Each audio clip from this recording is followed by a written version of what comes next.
Hey everyone, I'm Ken Busby, your cultural czar, board member of the Tulsa Symphony, and we are having our terrific musician moment today with the one, the only, the incomparable Rossitza Goza.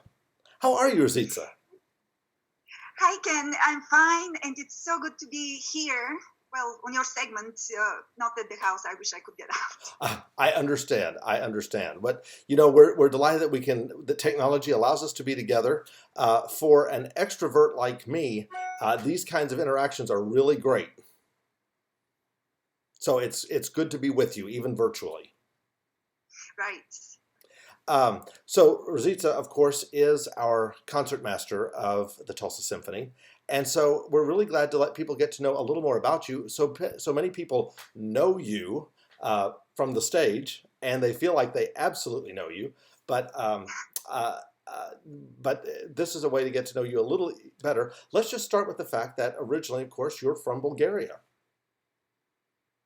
Yes, I was born and grew up there, and I came to the United States when I turned 21 to go to school. Okay, so that was what, 5, 6 years ago? Oh, I'm actually kind of ancient, so that was back in the previous century. We won't go there. We don't need to go there. You look so young. You look so young. And speaking of looking young, I see over your shoulder a very cool Victorian painting. I love your home. Oh, thank you. Thank you very much. And I'm glad you asked about this painting. It's a very special item. Well, item is a very mundane word to refer to it like this. But for one thing, I got the painting in Tulsa. Oh, So I have in my house, so to speak. right. The subject matter of it is also very dear to me. First of all, I would not have thought that I would make a centerpiece in my living room out of a Victorian scene, but there it is. And what it depicts is the hallway or just outside of the box of Royal Albert Hall, and there's this very fashionable group of people Hmm. during intermission discussing something. So what actually happens is behind the painting. It's the magic of the music and the moment of expectation that's in the air, and that's what is so special to me. Sure. Um, and one of the most intense experiences, aesthetic experiences I've had was at a late night prom at the Royal Albert Hall a few years ago.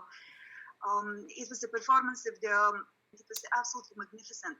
So I was sitting in one of those boxes, basically taking in every note that was coming from a stage, and then for days and days I kind of couldn't speak a word because I was so moved and so smitten by this performance. So having this painting in my house kind of brings me to that experience and reminds me what I need to be doing and what my life is all about. So I actually have That's turned my living room into my music room that's ever that's since really that painting cool. started Yeah, going there. that's really Yes, cool. That's really yeah, cool. And it's neat to have a piece of Tulsa where you are. So that's yes. fun. That's fun. Rosita, when did you first begin playing the violin? I was about 4 years old, and at that age, kids just play for fun. I had no idea that I was going to be a professional musician. It's just that the path took me there. Right.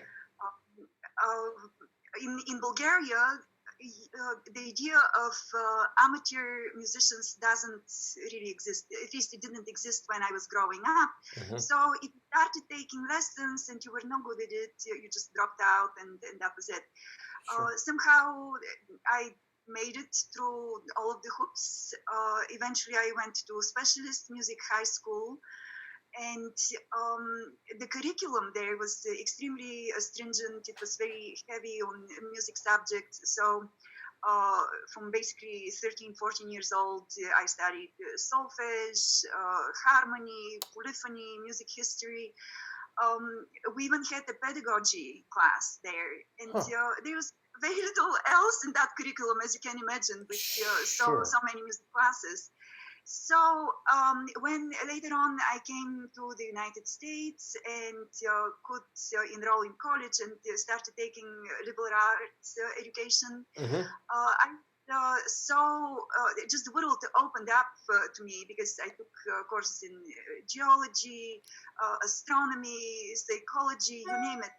And it feels that in college I worked much harder in those other classes simply because the music classes were already so familiar and kind of easy. Sure. Then the real musical challenges came when I enrolled in my doctoral studies at the Cleveland Institute of Music. Hmm. So those were playing wise, very intense. I had wonderful teachers, wonderful models there, and I'm so glad for this very varied international experience that I had growing up as a musician. Absolutely. What a a large array of opportunities and everything just seemed to propel you forward. That's really cool. Have you ever thought? Because I know the violin is your passion, and I know and you're brilliant at it. Every time I hear you play, I get chills. And I'm not saying that just to say it. It's true. I sit in the audience, I listen to you, and it's awesome. But have you ever thought what with those other experiences in college and so forth, other classes and courses you took, have you thought about what else you might be doing if you weren't a violinist? Well, I have always been mesmerized by the night sky, Mm, and I have spent quite a bit studying astronomy as an amateur. right. I have nearly frozen a few nights looking up in the constellations, yes. Okay. And of course, it's very surfacey and silly, but I probably would have made a very decent astronomer simply because deep studies of any subject begin with true love for it, and astronomy would have been that for me. How cool.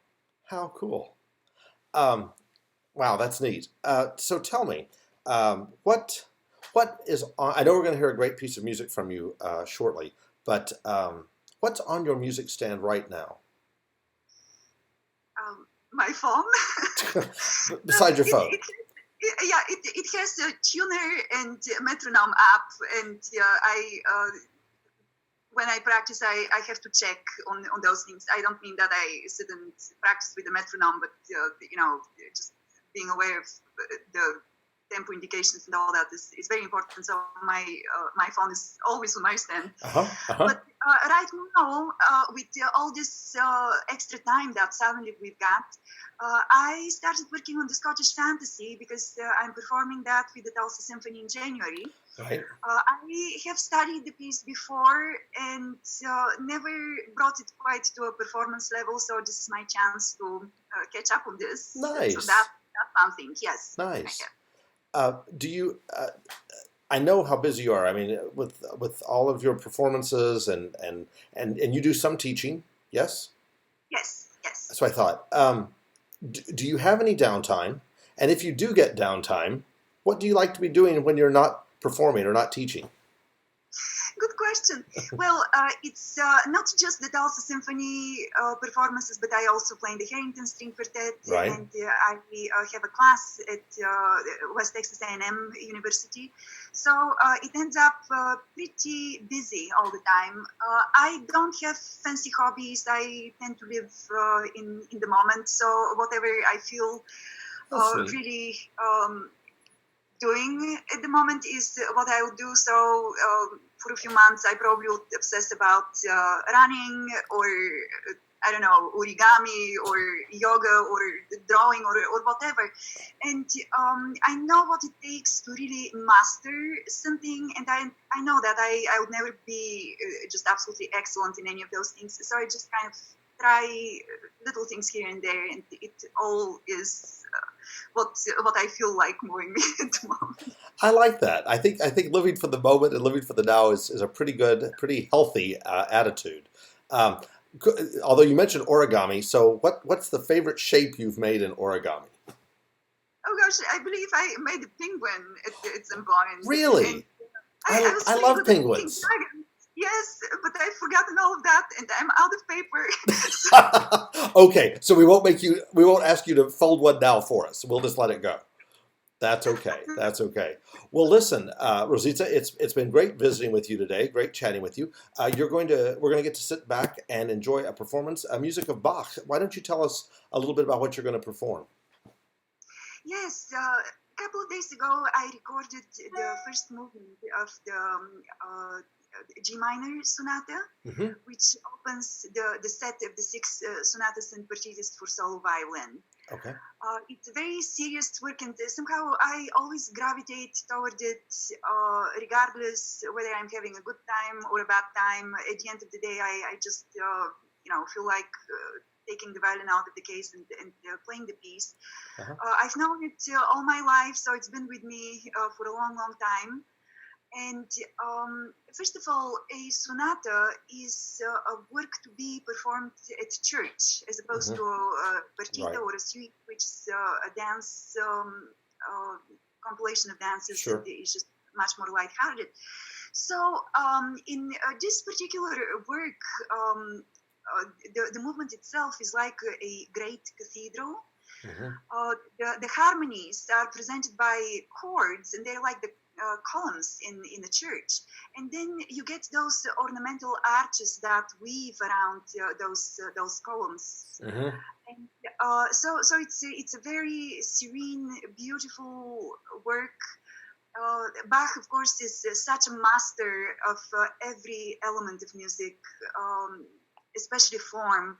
And without getting too technical, I just want to mention that it's always worth checking what precisely happens at the golden mean point of any movement that he writes.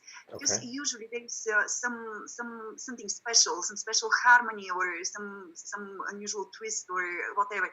And in this movement, it happens to be a diminished chord. It's very long held. It's basically the crisis of the movement. Okay.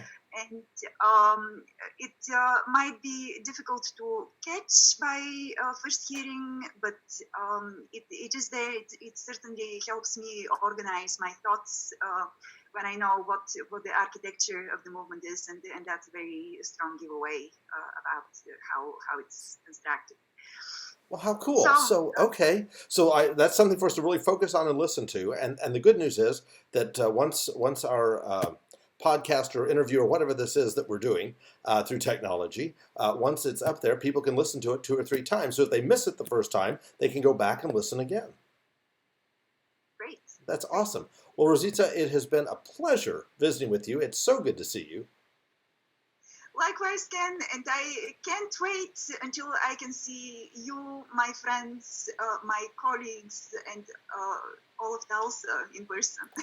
There's going to be a lot of hugging going on, I can tell you.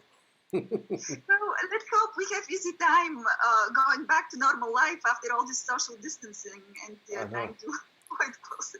Yeah, whatever our new normal is, yes, that's right. Well, Rossitza Goza, it's been a pleasure. We will sit back now and enjoy your performance. Thank you so much, and we will look forward to seeing you in Tulsa again soon. Take care. All right, take care. Bye-bye. Bye.